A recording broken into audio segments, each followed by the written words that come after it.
Hello my dear student, कैसे हैं आप सब। आई होप कि आप सब भी बढ़िया होंगे, अच्छे होंगे और आपकी तैयारी भी अच्छी चल रही होगी। तो एएनएम्स के जितने भी छात्र हैं और छात्र एवं छात्राएं हैं तैयारी करने वाले, वो जल्दी से हमारे बैच में जुड़ जाए, क्योंकि हम उनके लिए पीआई क्वेश्चन लेकर आए हुए हैं। ठीक है, तो चलिए फिर से हम दूसरा का टेस्ट लगाएंगे और अपने आप को जांचेंगे कि हमारी मतलब कैसी रिजल्ट आ रही है। तो आप लोग कल कल का टेस्ट आप लोग दिए होगा, बताए जांचे होंगे कि हाँ हमारा टेस्ट में कितना नंबर आए होंगे, आपकी पढ़ाई के डायरेक्शन किस लेवल पर चल रहा है। तो चलो, हमारा ये दूसरा क्वेश्चन है सामाजिक विज्ञान का, जो हमारे पीओ क्वेश्चन लेकर आए हुए हैं। और हम ऐसे मैंने क्वेश्चन लेकर आए जैसे कि हिस्ट्री हो गया, ज्योग्राफी हो गया, सिविक्स हो गया। ठीक है, तो ये हमारा प्रीवियस ईयर क्वेश्चन है। तो हम लोग चलिए बिना टाइम गवाए हम लोग अपने क्वेश्चन की ओर बढ़ते हैं, है ना। तो चलिए पहले हम हिस्ट्री का देखेंगे, उसके बाद ज्योग्राफी का देखेंगे, फिर सिविक्स का देखेंगे। तो चलिए, आप सब तैयार हैं? चलिए फिर ठीक है। देखिए, आपको आंसर एक कमेंट्स बॉक्स में देते चलना है, और जो बच्चे नहीं जुड़े उनको भी जोड़ लीजिए, क्योंकि उनके लिए भी काफी ज्यादा हेल्पफुल होगा। ठीक है, और लाइक और सब्सक्राइब भी कर दीजिए, ताकि चलिए, हमारा 36 नंबर क्वेश्चन है। हम लोग जानेंगे कि 36 नंबर क्वेश्चन का आंसर क्या होगा। हमारा 36 नंबर क्वेश्चन बोल रहा है,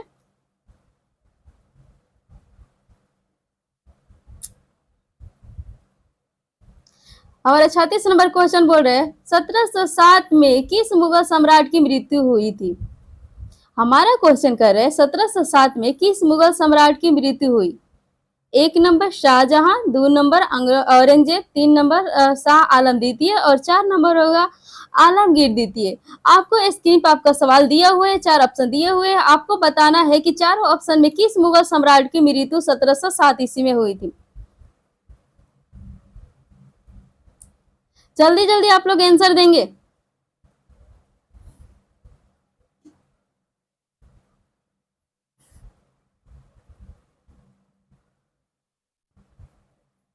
चलो फिर हम लोग देखते हैं कि 36 नंबर क्वेश्चन का हमारा आंसर क्या होगा। 36 नंबर क्वेश्चन हमारा कह रहे हैं कि 1707 में किस मुगल सम्राट की मृत्यु हुई। तो हमारा मुगल सम्राट कौन है? औरंगजेब, जिसका मृत्यु कब हुआ था? 4 मार्च 1707 में हुआ था। ठीक है, इनका मतलब इनका जो मृत्यु शरीर का स्थान है वो कहाँ है? दौलताबाद में।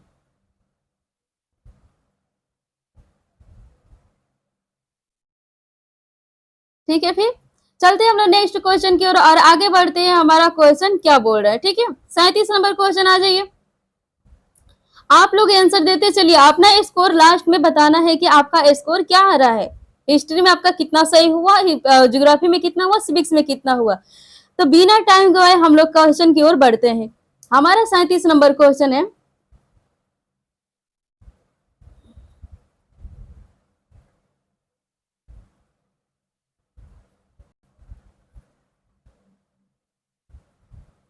चलिए हमारा 37 नंबर क्वेश्चन बोल रहा है कि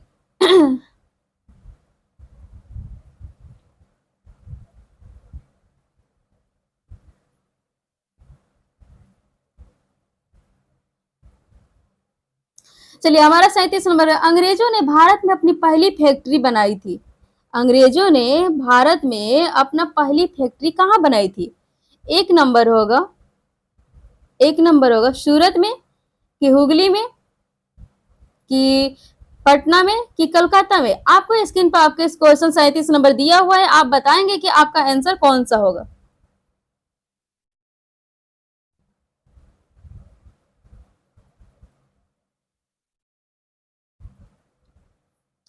जल्दी जल्दी आंसर देंगे। अंग्रेजों ने भारत में अपनी पहली फैक्ट्री कहाँ बनाई थी? तो हमारा आंसर क्या होगा? सूरत में बनाया गया था। ठीक है, सबका आंसर आया है सूरत में। अब ये कब बनाया गया था? तो 1608 ईस्वी में बनाया गया था।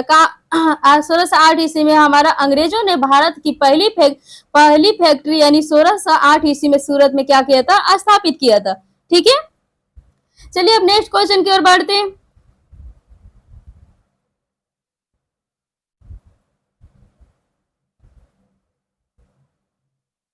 हमारा क्वेश्चन 38 नंबर क्वेश्चन है,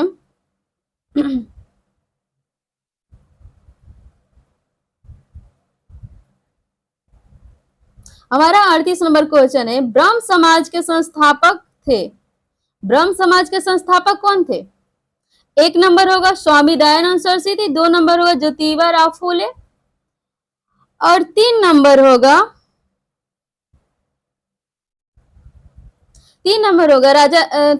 होगा हमारा राजा राम मोहन राय या 4 नंबर होगा क्या? उपयुक्त में से कोई नहीं। तो आपको स्क्रीन पर आपके सवाल दिया हुआ है, आपको बताना है कि ब्रह्म समाज के संस्थापक कौन है। यही है ना क्वेश्चन हमारा, संस्थापक कौन है। 38 नंबर क्वेश्चन के आप लोग आंसर बताएंगे कि ब्रह्म समाज के संस्थापक कौन है।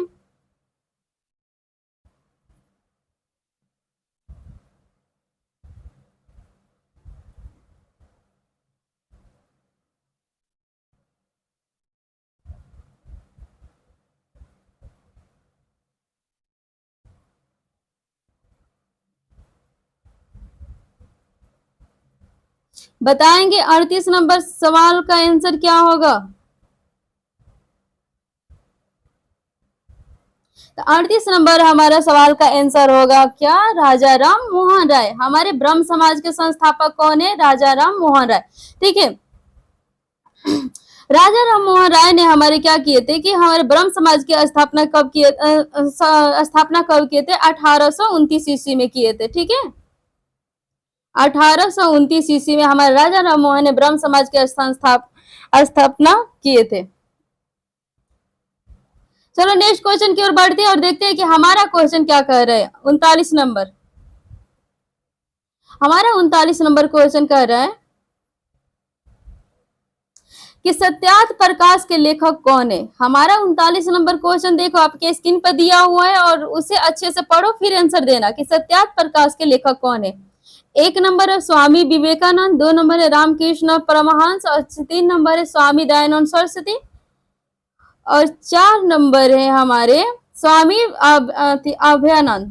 तो आपको बताना है कि हमारे सत्यार्थ प्रकाश के लेखक कौन है। 39 नंबर क्वेश्चन आप लोग देखो और बताओ, जल्दी जल्दी शेयर करना और अधिक से अधिक बच्चों को आप लोग जोड़ना चालू करो। ठीक है,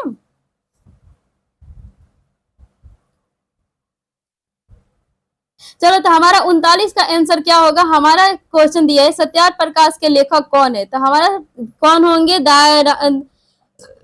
स्वामी दयानंद सरस्वती। ये हमारे क्या है 1875 ईस्वी में दयानंद सरस्वती ने 1875 ईस्वी में बंबई में क्या किए थे? आर्य समाज के भी क्या किए थे? स्थापना किए थे। ठीक है, तो हमें इसे क्वेश्चन बना सत्यार्थ प्रकाश के लेखक कौन है? दयानंद सरस्वती। जबकि बंबई में हमें 1875 ईस्वी में क्या आर्य समाज के भी क्या किए थे? स्थापना किए थे। तो इस टाइप से हमने 39 नंबर भी क्वेश्चन कंप्लीट किया और 40 नंबर क्वेश्चन की ओर हम लोग आगे बढ़ते हैं। ठीक है, आप लोग अपना स्कोर बताते चलेंगे और जल्दी जल्दी से क्या करेंगे? अधिक से अधिक बच्चों को जोड़ेंगे और लाइक और सब्सक्राइब भी करते रहेंगे। तो चलिए 40 नंबर हम लोग देखते हैं कि 40 नंबर हमारा क्वेश्चन क्या कह रहे हैं। हमारे स्क्रीन पर 40 नंबर क्वेश्चन दिया हुआ है और हमें बताना है कि 40 नंबर क्वेश्चन क्या आप कह रहे हैं और इसका आंसर क्या होगा। 40 नंबर क्वेश्चन किया है कि बिरसा मुंडा की मृत्यु कब हुई थी।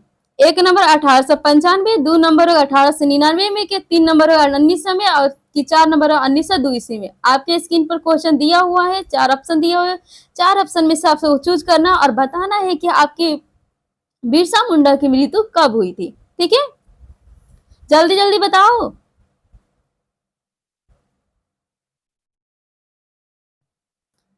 चलो तो हम लोग देखते हैं आप लोग भी आंसर देते चलिए अपने कमेंट्स में ताकि हम भी देख सके कि आपके आंसर क्या आ रहा है। ठीक है, 40 नंबर हमारा क्वेश्चन किया है कि बिरसा मुंडा का मृत्यु कब हुआ था। यही किया है ना। तो हमारा बिरसा मुंडा का मृत्यु कब हुआ था? 1900 ईस्वी में हुआ था। पूरा डेट पूछे तो बिरसा मुंडा का जन्म कब हुआ था? तो 9 जून 1900 में हुआ था। कहाँ हुआ था? रांची के जेल में हुआ था। किस कारण से हुआ था? क्योंकि इन्हें क्या था? हैजा की बीमारी थी, इसलिए इनके बिरसा मुंडा की क्या हो रही थी? मृत्यु हो गई थी रांची के जेल में। ठीक है, इस तरह से हमने 40 क्वेश्चन भी कंप्लीट कर लिया और 41 नंबर क्वेश्चन की ओर बढ़ेंगे बिना टाइम गवाए। ठीक है, आप लोग शेयर करते रहिए, कमेंट्स बॉक्स में अपना उत्तर देते रहिएगा।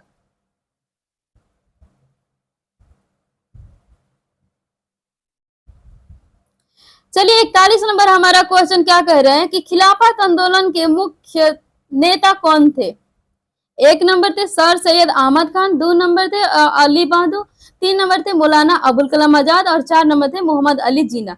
आपके स्क्रीन पर क्वेश्चन दिया हुआ 41 नंबर, 4 ऑप्शन दिए हुए हैं, आपको देखना है और बताना है कि इस खिलाफत आंदोलन के मुख्य नेता कौन थे। सर सैयद अहमद खान, कि अली बंधु, कि मौलाना अबुल कलाम आजाद, कि मोहम्मद अली जिन्ना। जल्दी बताएंगे।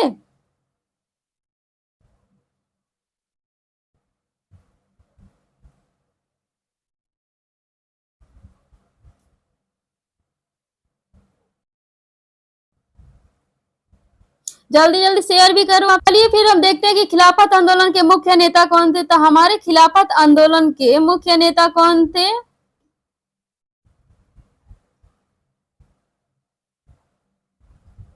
कमेंट्स में आप लोग दीजिए, जल्दी जल्दी कमेंट्स में दीजिए क्या होगा।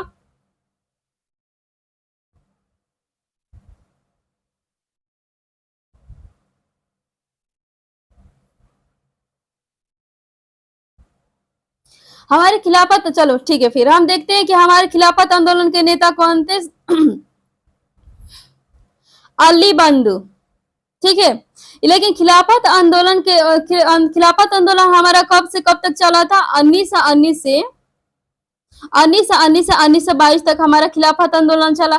ठीक है, किसके नेतृत्व में चला था? मोहम्मद अली और शौकत अली के बीच में क्या हुआ था, किया गया था। ठीक है, तो हमारे खिलाफत आंदोलन के मुख्य नेता कौन थे? अली बंधु थे। कब चला था खिलाफत आंदोलन? 1922 ईस्वी में चला था। किसके नेतृत्व में चला था? तो मोहम्मद अली और शौकत अली के नेतृत्व में क्या हुआ था, ये चला था। ठीक है, तो इस तरह से हमने 41 नंबर भी क्वेश्चन कर चुके हैं और 42 नंबर क्वेश्चन की ओर आगे बढ़ते हैं। ठीक है, आप सब आंसर देते रहिए कमेंट्स बॉक्स में, ताकि हम भी देख सके, जान सके कि आपकी पढ़ाई की डायरेक्शन सही चल रही है नहीं चल रही है। ठीक है,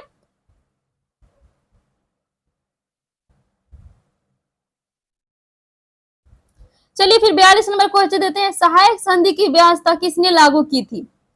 हमारा क्वेश्चन है, सहायक संधि की व्यवस्था किसने लागू की थी? वारेन हैस्टिंग्स, की विलियम बेंटिक, की लॉर्ड वेलेस्ली, की लॉर्ड डलहौजी। आपके स्क्रीन पे 42 नंबर क्वेश्चन दिया हुआ है, 4 ऑप्शन दिए हुए हैं। आप सब बताएंगे कि 4 ऑप्शन में से आपका आंसर कौन सा होगा, जिसने सहायक संधि व्यवस्था किसने लागू किया था। ठीक है, वारेन हैस्टिंग्स, की विलियम बेंटिक, की लॉर्ड वेलेस्ली, की लॉर्ड डलहौजी।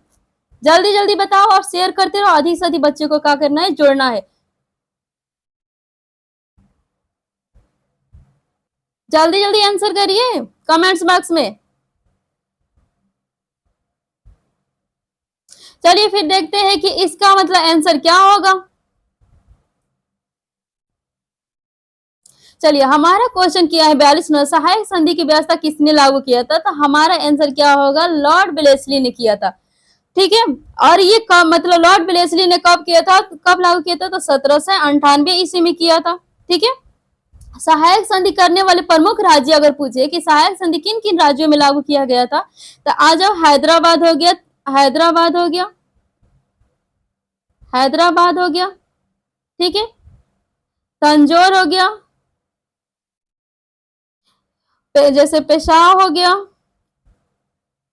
पेशावर हो गया, मैसूर हो गया, आदि राज्यों में क्या पेशावर, यानी इन राज्यों में क्या होता है, सहायक संधि की व्यवस्था क्या किया था, लागू किया था। तो हमारा क्वेश्चन ऑप्शन नंबर, हमारा 42 नंबर क्वेश्चन का ऑप्शन आंसर होगा क्या, ऑप्शन 3 नंबर होगा। ठीक है, लॉर्ड वेलेस्ली। चलिए फिर नेक्स्ट क्वेश्चन की ओर बढ़ते हैं और देखते हैं कि हमारा नेक्स्ट क्वेश्चन क्या बोल रहा है। 43 नंबर हमारा क्वेश्चन कर रहे हैं कि बंगाल में धैर्य शासन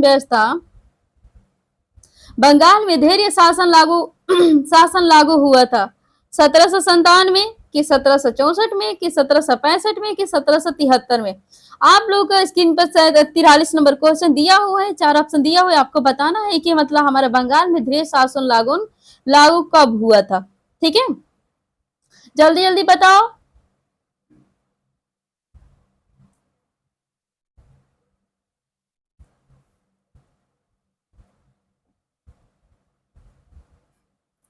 चलो फिर हम देखते हैं कि बंगाल में देश शासन कब लागू हुआ था। तो हमारा बंगाल में देश शासन लागू हुआ था 1765 ईस्वी में। हमारा ऑप्शन नंबर 3 होगा। ठीक है, ये देश शासन लागू मतलब रॉबर्ट क्लाइव के द्वारा क्या हुआ था, हमारा देश शासन, बंगाल में देश शासन लागू रॉबर्ट क्लाइव के द्वारा क्या हुआ था, Robert Robert Clive. Robert Clive के द्वारा क्या हुआ था, हमारे बंगाल में देश शासन क्या हुआ था, लागू किया गया था। ठीक है, इस तरह से हमने क्या हुआ था 43 नंबर भी क्वेश्चन कर चुके हैं और 44 नंबर क्वेश्चन की ओर आगे बढ़ते हैं। ठीक है, सबका आंसर आ रहा है?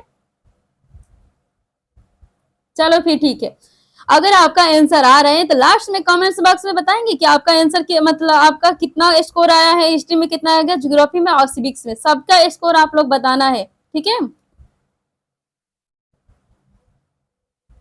चलिए फिर हमारा क्वेश्चन दिया हुआ है स्क्रीन पे। 44 नंबर हमारा क्वेश्चन दिया है, पटना में 1857 के संग्राम के नेता कौन थे? एक नंबर कुंवर सिंह की, 2 नंबर अमर सिंह, 3 नंबर की उल्फ अली की, 4 नंबर होगा पीर अली। आपको स्क्रीन पर 44 नंबर क्वेश्चन दिया है कि पटना में 1857 के संग्राम के नेता कौन थे? कुंवर सिंह की, अमर सिंह की, लुप सिंह, लुप अली की, मीर अली। आपके स्क्रीन पर 4 ऑप्शन दिए हुए, 4 ऑप्शन में सबको बताना है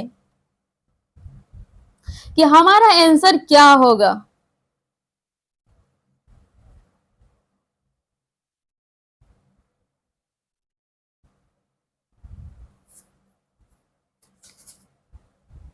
हमारा आंसर, चलो हम देखते हैं 44 नंबर हमारा आंसर, 44 का हमारा आंसर क्या होगा? हमारा 44 का आंसर होगा हमारे पीर अली। पटना में 1857 के संग्राम के नेता कौन थे? हमारे पीर अली थे। ठीक है, चलिए 45 नंबर क्वेश्चन और बढ़ते हैं और बता देखते हैं कि हमारा 45 नंबर क्वेश्चन क्या करे। इनको कौन नहीं जानता है ये बताना। चलो ठीक है, फिर 45 नंबर क्वेश्चन की ओर बढ़ते हैं और देखते हैं कि 45 नंबर क्वेश्चन हमारा क्या कह रहा है।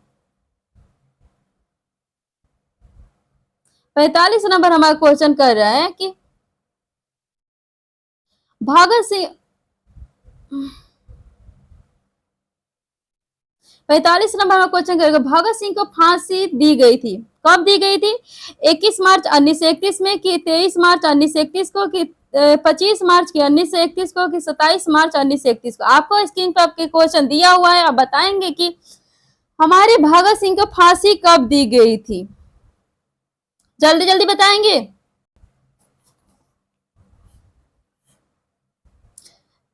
चलिए फिर देखते हैं कि हमारे भगत सिंह को फांसी कब दी गई थी। तो हमारे भगत सिंह को फांसी दी गई थी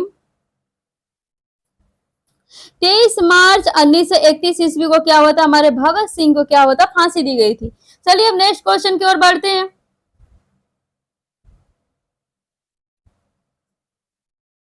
नेक्स्ट क्वेश्चन हमारे स्क्रीन पर दिया हुआ है और आप देख सकते हैं, और उसे क्या होता है आपको बताना है कि आपका आंसर क्या होगा। हमारा क्वेश्चन बोल रहे हैं, आजाद हिंद फौज का गठन हुआ था बर्मा में, कि सिंगापुर में, कि जापान में, कि इनमें से कोई नहीं। आपके स्क्रीन पर 46 नंबर क्वेश्चन दिया हुआ है, 4 ऑप्शन दिया हुआ है। आप लोग बताएंगे कि हमारे आजाद हिंद फौज का गठन कब हुआ, मतलब कहाँ हुआ था? बर्मा में, कि सिंगापुर में, कि जापान में, कि इनमें से कोई नहीं।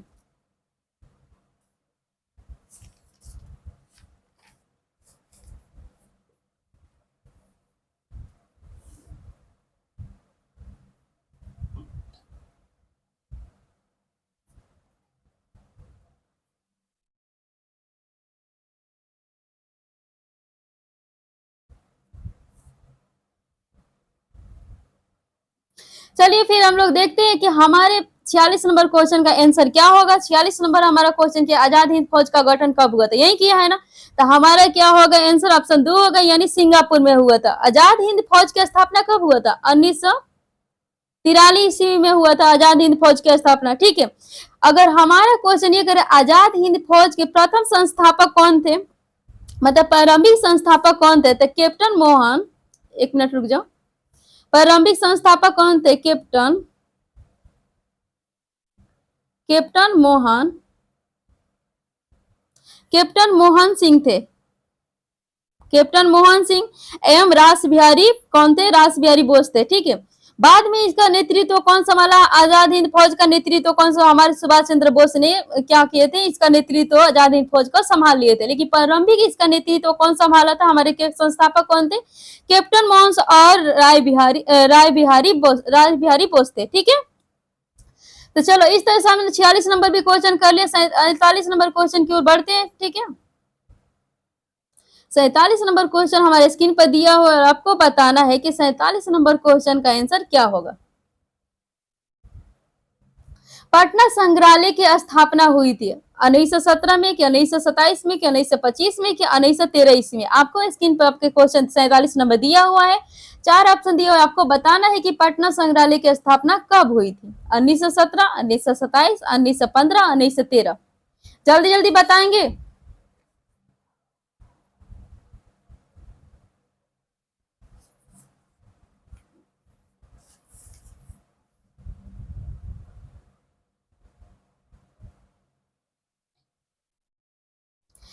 चलिए फिर हम लोग आंसर इसका देखते हैं बिना टाइम गवाए, जल्दी जल्दी हम लोग, क्योंकि अभी क्वेश्चन बहुत सारे हैं तो हमें करना होगा, ठीक है। तो हमारा पटना 47 नंबर क्वेश्चन का आंसर होगा ऑप्शन सी, 1915 ईस्वी में पटना संग्रहालय की स्थापना कब हुई थी, 1915 ईस्वी में, ठीक है।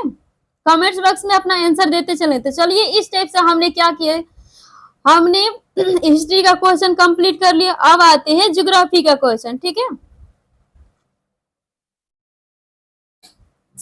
चलिए फिर ज्योग्राफी के क्वेश्चन की ओर बढ़ते हैं और देखते हैं कि हमारा ज्योग्राफी का क्वेश्चन क्या कह रहे हैं और उसका आंसर आप लोग सटीक आंसर देते चलेंगे। चलिए निम्नलिखित में से भारत का प्रमाणिक देशांतर कौन है। निम्नलिखित में से भारत का प्रमाणिक देशांतर कौन है। 42 डिग्री पूर्व कि 82 डिग्री 30 मिनट पूर्व कि 90 डिग्री पूर्व कि 100 डिग्री पूर्व। आपके स्क्रीन पर क्वेश्चन दिया हुआ है, आपको बताना है कि हमारे भारत का प्रमाणिक देशांतर कौन है। जल्दी जल्दी बताएंगे।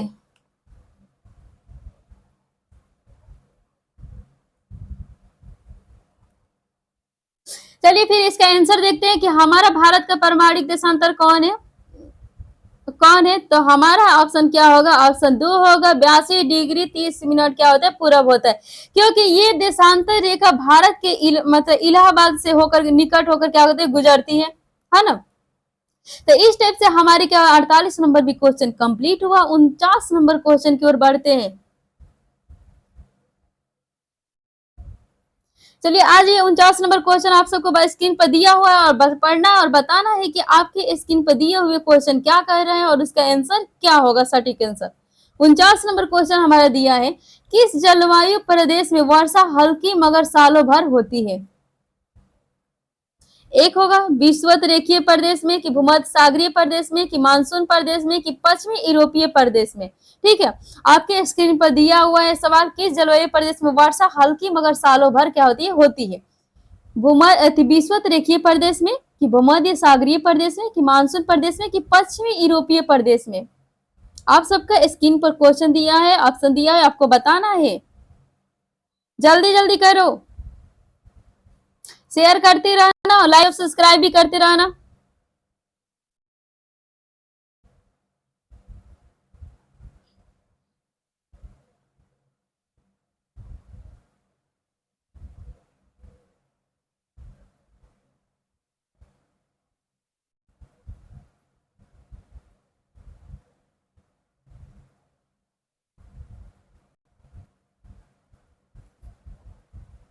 बताएंगे कि आपका 49 नंबर का आंसर क्या होगा। किस जलवायु प्रदेश में हमारी वर्षा हल्की मगर सालों भर होती है।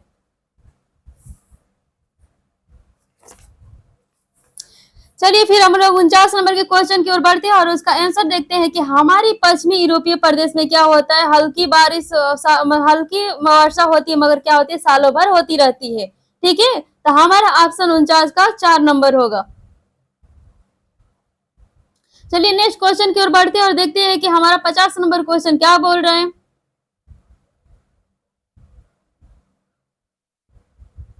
चलिए हमारे स्क्रीन पर 50 नंबर क्वेश्चन दिया हुआ है, इनमें से कौन नवीकरणीय संसाधन है।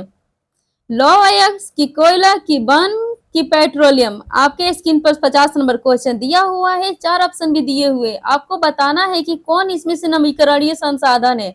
लौह अयस्क की कोयला की वन की पेट्रोलियम। जल्दी जल्दी आप बताते रहो, शेयर करते रहो, एक से अधिक बच्चों को क्या करना है, जोड़ना है।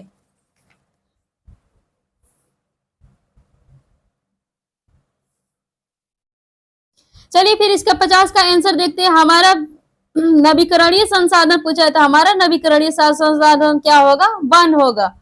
ठीक है, क्योंकि यह वन एक क्या है? नवीकरणीय संसाधन है। इस टाइप से हमने 50 नंबर भी क्वेश्चन कंप्लीट किया और 51 नंबर क्वेश्चन की ओर क्या करते हैं? आगे बढ़ते हैं। हमारा 51 नंबर क्वेश्चन किया हुआ है, हमारा 51 नंबर क्वेश्चन किया है, इनमें से कौन समताप मंडल के ओजोन गैस की परत का क्षय करता है? हमारे स्क्रीन पर क्वेश्चन दिया हुआ है कि कौन समताप मंडल के ओजोन गैस के परत को क्षय करता है। आज ये आंसर इसका देखते हैं कि इसका आंसर क्या बोल रहे हैं।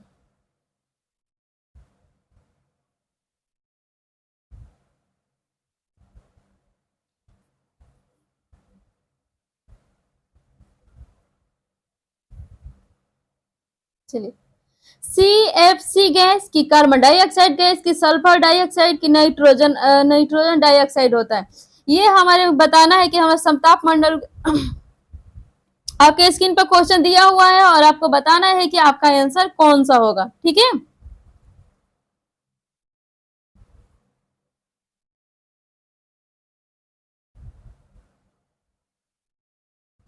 हमारा ऑप्शन क्या होगा? ऑप्शन ए होगा, क्लोरोफ्लोरोकार्बन गैस होगा। ठीक है, ये हमारे ओजोन परत को क्या, मुख्य रूप से क्लोरोफ्लोरोकार्बन क्या करता है? क्षति करता है।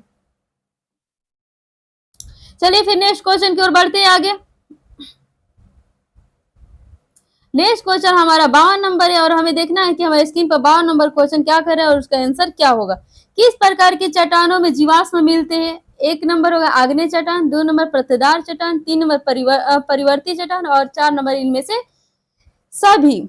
आपके स्क्रीन पर 52 नंबर क्वेश्चन दिया हुआ है, आपके स्क्रीन पर 4 ऑप्शन भी दिए हुए, आपको बताना है इसमें से सबसे करेक्ट आंसर कौन सा होगा। ठीक है, तो आप लोग भी अच्छे मौज के साथ क्या करें, अब आंसर लगाते चलेंगे। कोई ये नहीं है कि चलो ज्यादा दिमाग पर लेना है, ऐसे कुछ नहीं है। आप लोग अच्छे से अपना टेस्ट करेंगे, ठीक है, ताकि आपकी 2026 में जो एग्जाम होने वाले हैं आप करेक्ट कर सको। जल्दी जल्दी बनाओ, बताओ कि हमारे 52 नंबर क्वेश्चन का आंसर क्या होगा।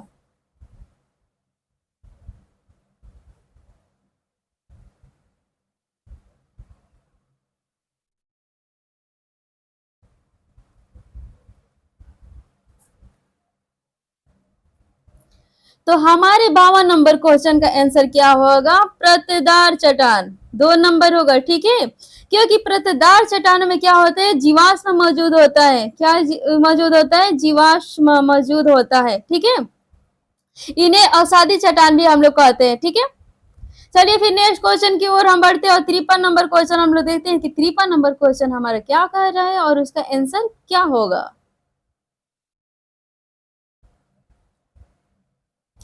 चलिए हमारे स्क्रीन पर 53 नंबर क्वेश्चन है, भूपटल में पाए जाने वाले तत्वों में 2 प्रधान तत्व है, ऑक्सीजन तथा सिलिकॉन की, सिलिकॉन तथा एल्युमिनियम की, सिलिकॉन तथा लोहा की, 4 नंबर है एल्युमिनियम तथा ऑक्सीजन। आपके स्क्रीन पर 53 नंबर क्वेश्चन दिया हुआ है, 4 ऑप्शन दिए हुए, जल्दी बताएंगे कि आपका आंसर कौन सा होगा।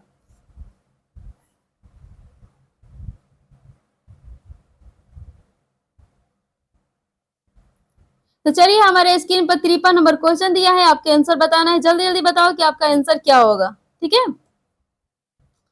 हमारा 53 नंबर क्वेश्चन का आंसर होगा ऑक्सीजन तथा सिलिकॉन होगा, क्योंकि हमारा ऑक्सीजन ऑक्सीजन कितना पाया जाता है? 46.71% पाया जाता है। और सिलिकॉन में सबसे अधिक, सिलिकॉन में कितना पाया जाता है? सिलिकॉन में कितना पाया जाता है? 27.69% पाया जाता है। ठीक है, इस तरह से हमने 53 नंबर को, नेक्स्ट क्वेश्चन की ओर बढ़ते हैं और नेक्स्ट क्वेश्चन हम देखते हैं कि 54 नंबर हमारा क्वेश्चन क्या कह रहा है। ठीक है, 54 नंबर हमें क्वेश्चन बताना है।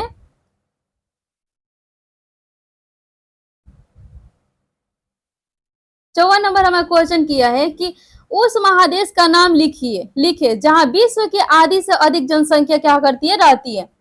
एक number Australia, 2 number Africa, 3 number उत्तरी अमेरिका, 4 नंबर क्या? एशिया। आपको स्क्रीन पर क्वेश्चन दिया है, 4 ऑप्शन दिए हुए, आप लोग बताएंगे कि किस महादेश में विश्व से अधिक जनसंख्या क्या आती है? रहती है। ऑस्ट्रेलिया में कि अफ्रीका में कि उत्तरी अमेरिका में कि एशिया में? जल्दी जल्दी बताए।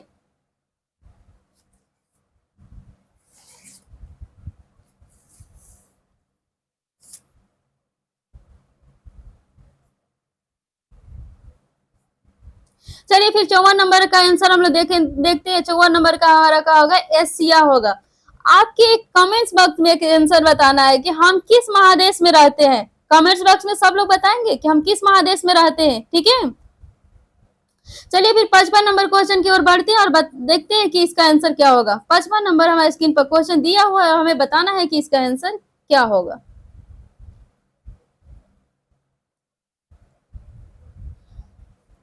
ताप्ती नदी से दक्षिण गोवा तक का तटीय मैदान क्या कहलाते हैं। जो हमारी ताप्ती नदी है, दक्षिण गोवा तक की तटीय मैदान को क्या कहलाते हैं।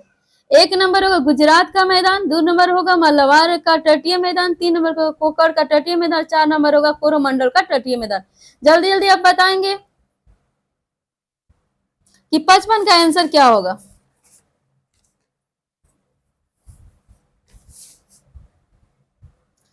तो चलिए फिर 55 का आंसर हमारा देखते हैं कि 55 का आंसर क्या होगा। तो हमारा 55 का आंसर होगा कोकण का तटीय मैदान, ठीक है। ये हमारा ताप्ती नदी दक्षिण गोवा का तटीय मैदान कहलाता है, कोकण का तटीय मैदान। नेक्स्ट क्वेश्चन की ओर बढ़ते हैं। नेक्स्ट क्वेश्चन है हमारा कि कृषक के अंतर्गत हम इनमें से किसे लेते हैं। फसलों का उत्पादन, की पशुपालन का, कि मत्स्य उत्पादन का, कि इनमें से सभी। आप सबके स्क्रीन पर क्वेश्चन दिया और बताएंगे कि आपको कृषक के अंतर्गत इनमें से कौन आते हैं।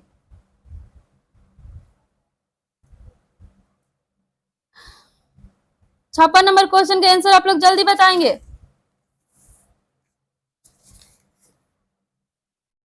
चलिए फिर हम लोग देखते हैं कि हमारा 56 का आंसर क्या होगा। तो हमारा 56 का आंसर होगा, ओहो, हमारे 56 का आंसर होगा फसलों का उत्पादन। कृषि के अंतर्गत इनमें से हमें किसे लेते हैं, हमारे फसलों का उत्पादन को लेते हैं, ठीक है। हमें आपके कमेंट्स बॉक्स में बताना है कि पशुपालन का अध्ययन को क्या कहते हैं, ठीक है। आपके कमेंट्स बॉक्स में ये क्वेश्चन बताए, पशुपालन के अध्ययन को हम लोग क्या कहते हैं, ठीक है। नेक्स्ट क्वेश्चन की ओर हम बढ़ते हैं और देखते हैं कि हमारा नेक्स्ट क्वेश्चन क्या कह रहा है। 57 नंबर क्वेश्चन हम लोग देखते हैं।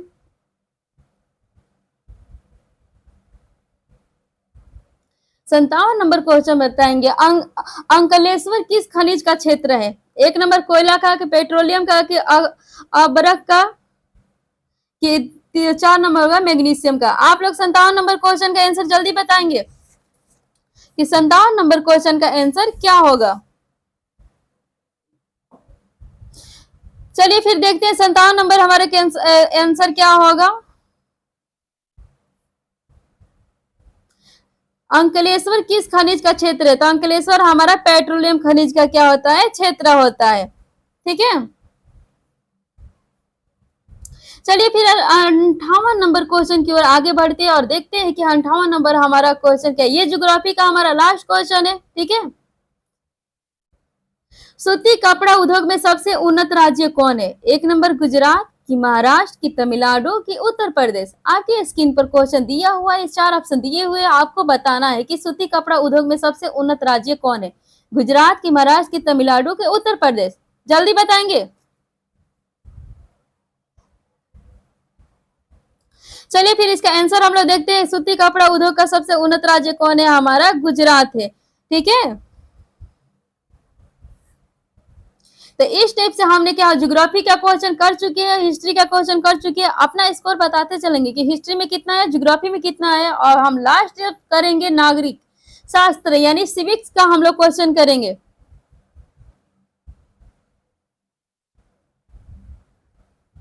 चलिए फिर हमारा सिविक्स का क्वेश्चन स्क्रीन पर दिया हुआ है और देखेंगे कि हमारा सिविक्स का क्वेश्चन क्या बोल रहे हैं। 59 नंबर, संविधान का कार्य है एक नंबर सरकार को नियंत्रण में रखना, दो नंबर नागरिकों पर नियंत्रण रखना, तीन नंबर होगा विदेशों से संबंध स्थापित करना, चार नंबर है इनमें से सभी। आपके स्क्रीन पर दिया हुआ है और बताना है कि हमारा संविधान का कार्य है। जल्दी बताना।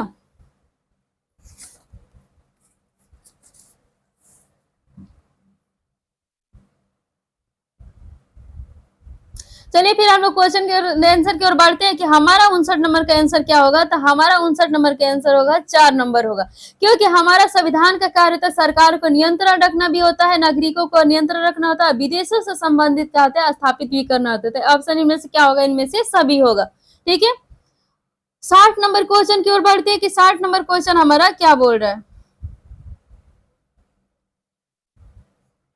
आपके स्क्रीन पर क्या 60 नंबर क्वेश्चन दिया हुआ है, आपको बताना है कि हमारा 60 नंबर क्वेश्चन क्या कह रहा है। निम्नलिखित में से कौन सा अधिकार अब मूल अधिकार में नहीं आता है? समानता का अधिकार, स्वतंत्र का अधिकार, शोषण के विरोध अधिकार और संपत्ति का अधिकार। आपके स्क्रीन पर 60 नंबर क्वेश्चन दिया हुआ, आपको बताना है कि इनमें से कौन सा अधिकार मूल अधिकार में नहीं आता है। जल्दी बताना।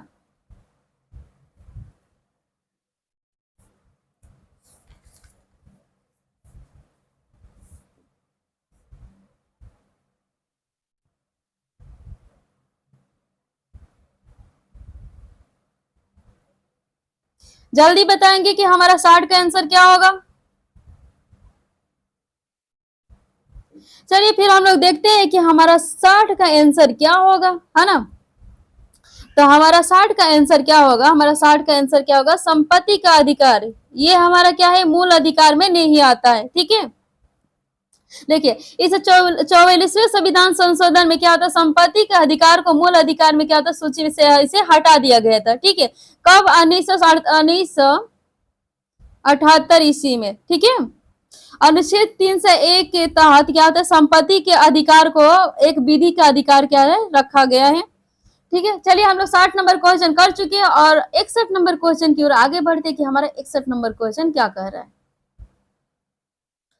संसदीय सरकार में कार्यपालिका किसके प्रति उत्तरदायी होता है? राष्ट्रपति के, कि मुख्य न्यायाधीश के, की व्यवस्था पालिका के, कि ये सभी? आपको पता, स्क्रीन पर 61 नंबर क्वेश्चन दिया, आपको बताना है कि इसमें से कौन से हमारे सरकार के कार्यपालिका के किसके प्रति क्या होता है, उत्तरदायी होता है।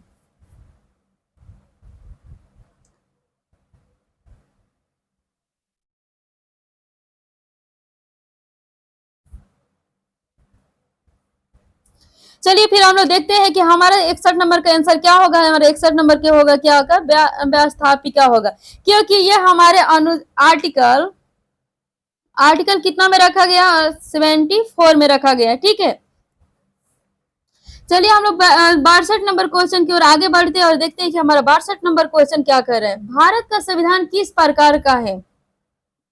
हमारा 62 नंबर क्वेश्चन कह रहा है, भारत का संविधान किस प्रकार का है? सबसे संक्षिप्त संविधान, क्या अलिखित संविधान, के सर्वाधिक व्यापक संविधान, के उपयुक्त में से कोई नहीं?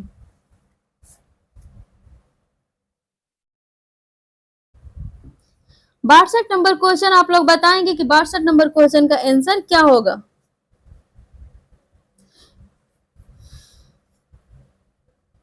चलिए फिर हम लोग 62 नंबर क्वेश्चन का आंसर हम लोग देखते हैं कि 62 नंबर क्वेश्चन का हमारा क्या, सर्वाधिक व्यापक संविधान होगा। ऑप्शन 3 होगा, क्योंकि हमारा भारत एक क्या है, लिखित संविधान है। ठीक है,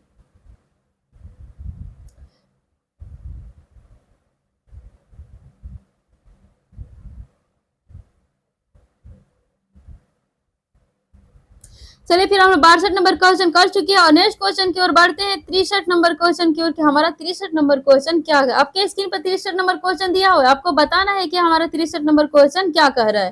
ठीक है, नीति निर्देशक तत्वों का लक्ष्य किस प्रकार के राज्य की स्थापना करना है? व्यक्तिवादी, की साम्यवादी, की निरंकुश, की लोक कल्याणकारी। आपके स्क्रीन पर 63 नंबर क्वेश्चन दिया हुआ है, 4 ऑप्शन दिया हुआ है, आपको जल्दी से बताना है कि आपका आंसर कौन सा होगा।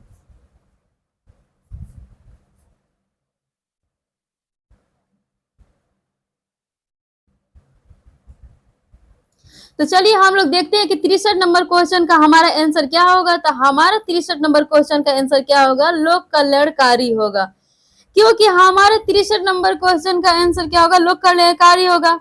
ये अनुच्छेद यानी आर्टिकल 36 से 51 भारत के लोक कल्याणकारी राज्यों की क्या होती है, स्थापना की गई थी।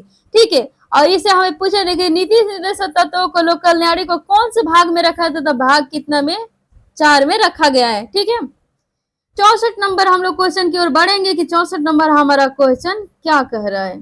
आपके स्क्रीन पर 64 नंबर क्वेश्चन दिया हुआ है, आप लोग बताएंगे और पढ़ेंगे और बताएंगे कि हमारा 64 नंबर क्वेश्चन क्या कह रहा है।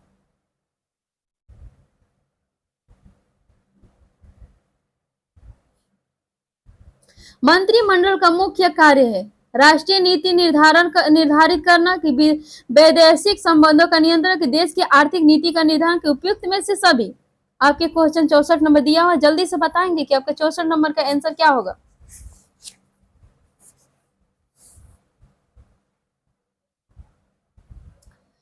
चलो फिर 64 नंबर क्वेश्चन का हम लोग आंसर जानेंगे कि 64 नंबर क्वेश्चन का आंसर क्या होगा। हमारा 64 नंबर क्वेश्चन का होगा उपयुक्त में से सभी, क्योंकि मंत्रिमंडल का मुख्य कार्य होता है राष्ट्रीय नीति निर्धारित करना, वैदेशिक संबंधों का क्या नियंत्रण करना, और देश की आर्थिक नीतियों का भी निर्धारण करना हमारे मंत्रिमंडल का क्या होता है, कार्य होते थे। इस तरह से हमारा ऑप्शन क्या होगा, 4 होगा। नेक्स्ट क्वेश्चन की ओर बढ़ते हैं आगे। 65 नंबर क्वेश्चन हमारे स्क्रीन पर दिया हुआ है, आप लोग बताएंगे कि 65 नंबर क्वेश्चन का आंसर क्या होगा। राज्य की कार्यपालिका का वैधानिक प्रधान कौन होता है, राज्यपाल होता है कि मुख्यमंत्री हो के प्रधानमंत्री के, इनमें से कोई नहीं। आपके स्क्रीन पर 65 नंबर क्वेश्चन दिया, 4 ऑप्शन दिया, बताएंगे जल्दी से क्या आपका आंसर क्या होगा।